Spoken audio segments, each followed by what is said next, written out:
ঠাকুর মা ও স্বামীজির চরণে প্রণাম জানিয়ে আজকের পাঠ শুরু করছি। আজকে মহারাজ বলছেন, যখন কোনো ভক্ত সমাগমে দীর্ঘ সময় ধরে ঈশ্বর প্রসঙ্গ হয় তখন প্রায় প্রত্যেকের মন আনন্দে পরিপূর্ণ হয়ে ওঠে। ভারী সুন্দর একটি ভাব আমাদের মধ্যে তৈরি হয়। সত্যি, ঈশ্বরের প্রসঙ্গ যখন হয় অনেকক্ষণ ধরে চলে, আমাদের মনটা যেন আনন্দে পরিপূর্ণ হয়ে ওঠে। ভারী সুন্দর একটি ভাব আমাদের মধ্যে তৈরি হয়। আর মহারাজ কি বলছেন, কিন্তু দিনের শেষে সেই সঙ্গ শেষ হলে ঘরে ফিরে আবার রোজকার সাংসারিক বিভিন্ন সমস্যা যখন সামলাতে হয়, অর্থাৎ এখানে বলছে সেই ভক্ত সমাগমে ঈশ্বর প্রসঙ্গ যখন শেষ হয়ে যায়, যখন আমাদের ঘরে ফিরতে হয়, ফিরে রোজকারের সাংসারিক সমস্যা বিভিন্ন সমস্যা যখন সামলাতে হয়, তখন মনে সেই আনন্দ লহরী কোথায় যেন হারিয়ে যায়, কেবল একটি দুরাশা পড়ে থাকে। এই আনন্দের ভাবটি যদি ধরে রাখা যেত, এমনকি চিরস্থায়ী হতে পারত। অর্থাৎ ঈশ্বর প্রসঙ্গ ভক্ত সমাগমে গিয়ে অনেকক্ষণ ঈশ্বর প্রসঙ্গ হলে তখন মনে একটা আনন্দ পরিপূর্ণ হয়। সেই ভাবটি, সেই যে সুন্দর, ভারী সুন্দর একটি ভাব ভেতরে আনন্দের থাকে, সেটি যদি মহারাজ বলছেন যে সেই ভাবটি যদি ধরে রাখা যেত, সারাক্ষণ থাকতো, এমনকি চিরস্থায়ী হতো বলে মহারাজ বলছেন, মনে পড়ে একসময় গঙ্গোত্রীতে এক পাঞ্জাবি অদ্বৈতবাদী সাধুর কাছে কিছুদিন পাঠ নিয়েছিলাম। প্রবাহমান গঙ্গার ধারে একটি ছোট্ট কুটিরে বাস। তিনি আমাদের কয়েকজন সন্ন্যাসীকে পড়াতেন। একদিন পড়াতে পড়াতে প্রসঙ্গক্রমে তিনি একটি প্রশ্ন উত্থাপন করলেন। সেটি কি প্রশ্ন? বলছেন, নিরন্তর সাধনা কেমন করে করা যায়? অর্থাৎ নিরন্তর সাধনা কেমন করে করব আমরা, এখান থেকে জানতে পারবো। বলছে, তারপর গঙ্গাকে দেখিয়ে বললেন, ওই যে দেখছো গঙ্গা বয়ে চলছে ঝড়ের মতো, আমাদের সাধন ভজনও ওই রকম হওয়া প্রয়োজন। ওইভাবেই ঈশ্বর চিন্তা চলবে, নাম জপ চলবে, ভাবের তরঙ্গ চলবে। অর্থাৎ এখান থেকে আমরা বুঝতে পারলাম যে নিরন্তর সাধনা কেমন করে আমরাও করতে পারবো। সাধন ভজন কীরকম হওয়া প্রয়োজন, গঙ্গাকে দেখিয়ে সেই সাধুটি বলছেন যে দেখছো যে গঙ্গা বয়ে চলছে ঝড়ের মতো, আমাদের সাধন ভজনও ওই রকম হওয়া প্রয়োজন। ওইভাবেই ঈশ্বর চিন্তা চলবে, নাম জপ চলবে, ভাবের তরঙ্গ চলবে বলে এখানে বলা হচ্ছে, এই যে নিরন্তর ভাবের কথা আমরা বলি, এটি কী উপায় নিজের মধ্যে আনা সম্ভব?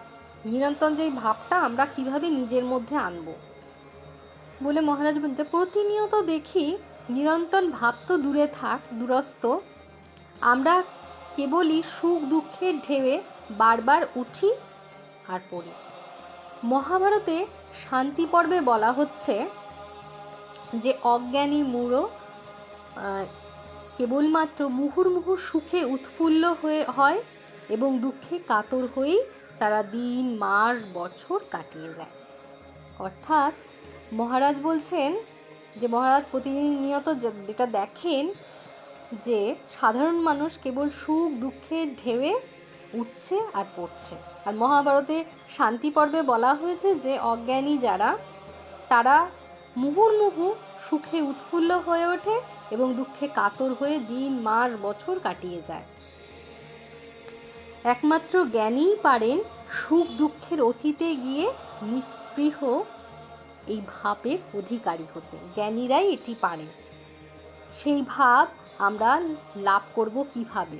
একটি সংক্ষিপ্ত বিচারের মধ্যে দিয়ে বিষয়টি ভালো করে বুঝে নিতে পারি। অর্থাৎ একটা সংক্ষিপ্ত বিচারের মধ্যে দিয়ে মহারাজ এবার আমাদেরকে ব্যাপারটি বোঝাবেন। বলছেন, এই বিচারটি মন দিয়ে খেয়াল করলে সন্ধান পাওয়া যাবে এমন একটি আধ্যাত্মিক ভাবের, যা সারাক্ষণ আমাদের সঙ্গেই আছে, শুধু একবার তাকে চিনতে পারলেই সকল সমস্যার সমাধান হয়ে যায় বলে বলছেন। বিচারটি এমন, আমরা প্রত্যেকেই চেতন, এ নিয়ে সন্দেহের অবকাশ নেই। আর আমাদের প্রত্যেকের সামনে যে জড়জগৎ, যখন জড়জগৎ বা জড়বস্তু আমাদের চেতনের সংস্পর্শে আসে, তখন একটা অনুভূতি হয়।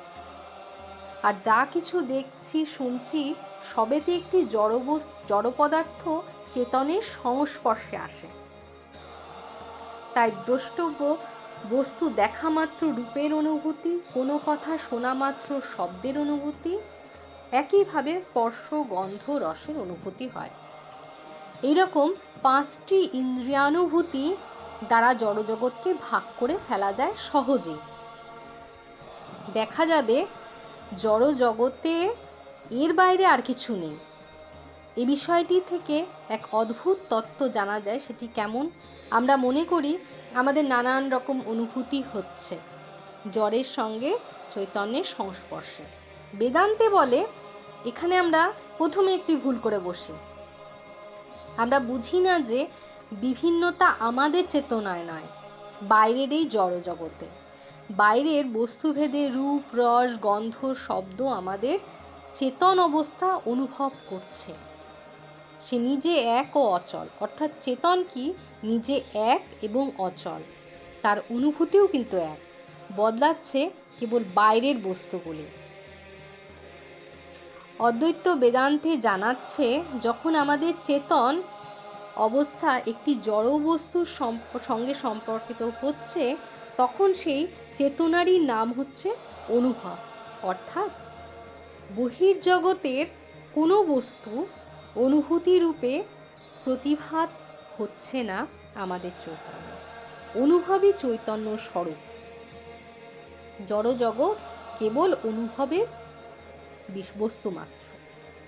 অর্থাৎ এখানে বলা হচ্ছে যে জড়জগৎ কেবলমাত্র অনুভবের বস্তু মাত্র। আর মহারাজ বলছেন যে সারাক্ষণ আমাদের কাছেই আছে, শুধু একবার তাকে চিনতে পারলেই সকল সমস্যার সমাধান।